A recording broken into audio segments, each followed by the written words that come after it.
अगर आपके पास सिर्फ 10,000 है, क्या आप एक ऐसी कंपनी बना सकते हो जो पूरी दुनिया को दवाई दे सके? एक आदमी ने यही किया। नाम था दिलीप सांघवी। गुजरात के एक छोटे से गांव का लड़का पिताजी की दवाई की दुकान में काम करता था और 1983 में सिर्फ 10,000 लेकर उसने एक कंपनी शुरू की। आज वो कंपनी इंडिया की नंबर 1 फार्मा कंपनी है। 100 से ज्यादा देशों में अपनी दवाइयां बेचती है। और ये कहानी कैसे एक आम आदमी ने एक बड़ी सोच से एक कमाल का सफर तय किया। 1 अक्टूबर 1955 गुजरात के अमरेली में एक बच्चा पैदा हुआ। नाम रखा गया दिलीप सांघवी। घर में जैन परिवार था, ज्यादा अमीरी नहीं, लेकिन एक चीज बहुत थी, वो थी मेहनत की आदत। कुछ सालों बाद परिवार कलकत्ता शिफ्ट हो गया। वहाँ पिताजी कांतिलाल सांघवी की एक छोटी सी दुकान थी, होलसेल दवाई की दुकान। मतलब दवाई बनाने वाली कंपनी से माल खरीदो और आगे केमिस्ट और फार्मासिस्ट को बेचो। छोटे दिलीप रोज इस दुकान में पिताजी के साथ काम करते थे, दवाइयाँ के नाम याद करते थे, कौन सी दवाई किस बीमार के काम आती है ये समझाते हैं, उमर से बात करते थे, हिसाब लिखते थे। एक चीज थी जो दिलीप को बहुत परेशान करती थी, वो ये चीज थी, ज्यादातर दवाइयाँ या तो बाहर से आती थी या बड़ी बड़ी कंपनीज बनाती थी, बहुत महंगी, छोटे आदमी के लिए अफोर्ड करना मुश्किल था। एक खास प्रॉब्लम थी मेंटल हेल्थ की दवाइयों में, दिमागी बीमारी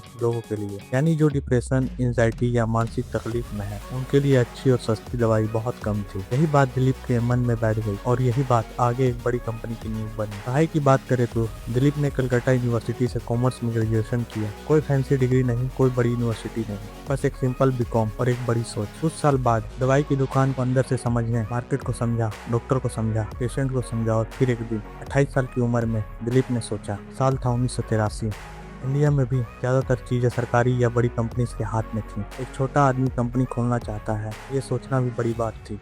दिलीप ने बाप से एक छोटी सी रकम मांगी, सिर्फ 10,000। गुजरात के वापी शहर में एक छोटी सी जगह ली, एक छोटी सी फैक्ट्री सेटअप की, कुछ वर्कर्स रखे और कंपनी का नाम रखा सन फार्मा। शुरुआत में सिर्फ 5 दवाइयाँ थी और वो भी सिर्फ मेंटल हेल्थ की, साइकेट्रिस्ट मेडिसिन। कुछ लोग हंस रहे थे, कह रहे थे साइकेट्रिस्ट मेडिसिन कोई नहीं खरीदेगा, ये मार्केट बहुत छोटी है, इतने पैसों में क्या होगा। लेकिन दिलीप का सोचना अलग था। वो जानते थे जहाँ कोई नहीं जाता वहाँ कंपटीशन भी नहीं होता, जहाँ कंपटीशन नहीं वहाँ ग्रो करना आसान होता है। यही उनकी पहली सीख थी और यही सन फार्मा की असली ताकत बनी। दिलीप खुद डॉक्टर्स के पास जाते थे, अपनी दवाई के बारे में बताते थे, डॉक्टर्स को समझाते थे कि ये काम करती है। डॉक्टर्स ने ट्रस्ट किया क्योंकि दवाई अच्छी थी। धीरे धीरे ऑर्डर्स आने लगे। पहले साल मुश्किल था, लेकिन दवाइयाँ बिक रही थी, थोड़ी थोड़ी पर बिक रही थी। और दिलीप जानते थे अगर एक बार डॉक्टर का भरोसा जीत लिया तो कंपनी कहीं नहीं जाएगी। 1983 से 1993 तक ये 10 साल सन फार्मा के लिए सीखने के साल थे। दिलीप ने एक चीज तय की थी, वो एक नाम करेंगे और वो हम बेहतरीन करेंगे। साइकेट्रिस्ट मेडिसिन, बस इसी पे फोकस। एंटीबायोटिक्स नहीं, पेन किलर्स नहीं, विटामिन नहीं, सिर्फ क्रोनिक और स्पेशलिटी मेडिसिन। धीरे धीरे डॉक्टर्स में नाम होने लगा। साइकेट्रिस्ट के बीच सन फार्मा के जान मान बन गए। वो जानते थे ये कंपनी क्वालिटी के साथ काम करती है। एक और काम जो दिलीप करते थे, वो डॉक्टर्स को ट्रेनिंग देते थे, नए रिसर्च के बारे में बताते थे, मेंटल हेल्थ की बीमारी और बीमार लोगों को कैसे पहचाने, कैसे ट्रीट करे, ये समझाते थे। ये सिर्फ दवाई बेचना नहीं था, ये एक सर्विस थी, डॉक्टर की मदद करना। और इसी वजह से डॉक्टर्स का सन फार्मा पे भरोसा बना। 1980 के आखिरी तक सन फार्मा ने अपना दवाइयों का दायरा बढ़ाया। सिर्फ साइकेट्रिस्ट नहीं, अब कार्डियोलॉजी भी, यानी दिल की बीमारी के लिए भी दवाइयाँ आने लगी। फिर गैस्ट्रो यानी पेट और आंत की बीमारियां। हर बार एक नया एरिया, लेकिन सोच वही थी। क्रोनिक और स्पेशलिटी, जहाँ पेशेंट को सालों तक दवाइयाँ चाहिए, यहाँ सालों तक स्टेबल होती है, बार बार आते हैं कस्टमर्स। दिलीप का ये फॉर्मूला था। 1993 तक कंपनी अच्छी खासी बड़ी हो गई थी, प्रोडक्ट रेंज बढ़ गई, सेल्स बढ़ गई और एक बात और हुई, कंपनी ने अपना खुद का रिसर्च एंड डेवलपमेंट सेटअप किया। यानी अब सिर्फ बनाना नहीं, नया सोचना है।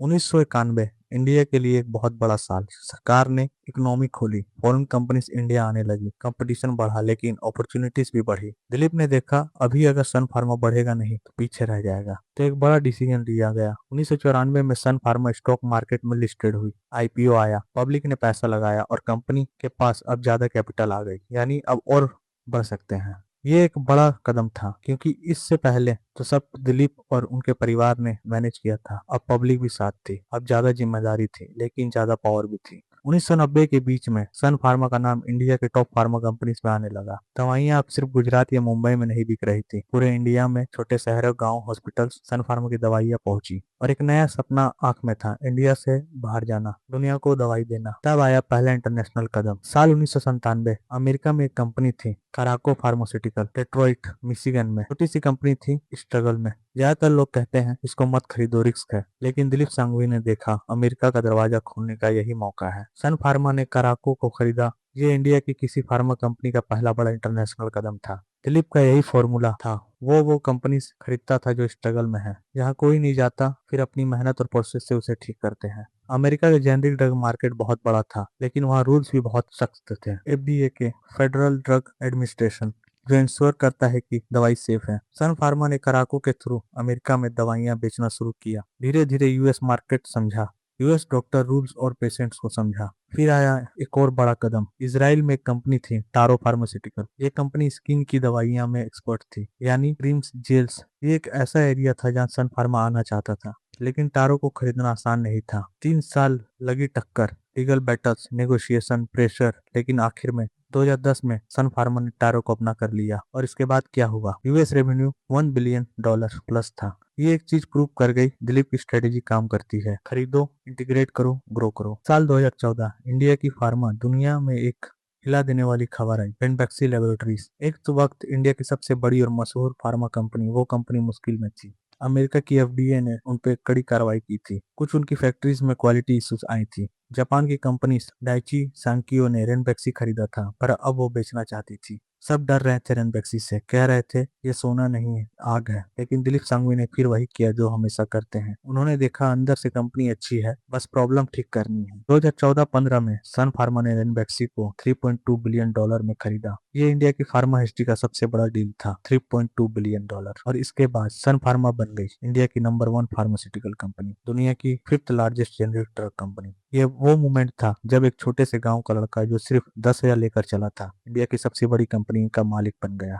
सोचते हैं 1983 में वापी की छोटी फैक्ट्री, सिर्फ 5 दवाएं, और 2014 में इंडिया की नंबर 1 कंपनी। 31 साल का सफर कमाल का है।